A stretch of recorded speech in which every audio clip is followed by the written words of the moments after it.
When we think about marriage and family, we often think about the modern societal norms and customs that dictate our current practices. However, pre-Christian societies had their own unique approaches to these fundamental aspects of human life. Let's take a deep dive into the fascinating world of pre-Christian societies and explore their attitudes towards marriage and family. In pre-Christian societies, marriage was often seen as a strategic alliance between two families. This meant that the choice of a spouse was not solely based on love or attraction, but on factors such as social status, wealth, and political power. Marriages were arranged by the parents or guardians of the individuals involved, and the process often involved elaborate negotiations and ceremonies. The concept of monogamy was not always a prevalent practice in pre-Christian societies. Many cultures, such as the ancient Greeks and Romans, practiced polygamy, which allowed men to have multiple wives.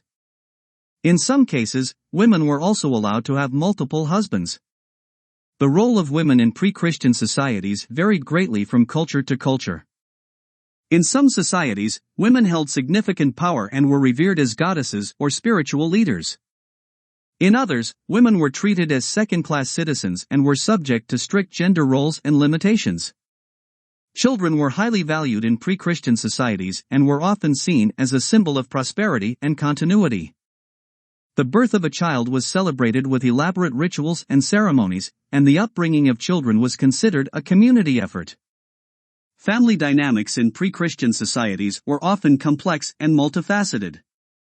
Extended families, including grandparents, aunts, uncles, and cousins, lived together in close proximity and played a significant role in the upbringing of children.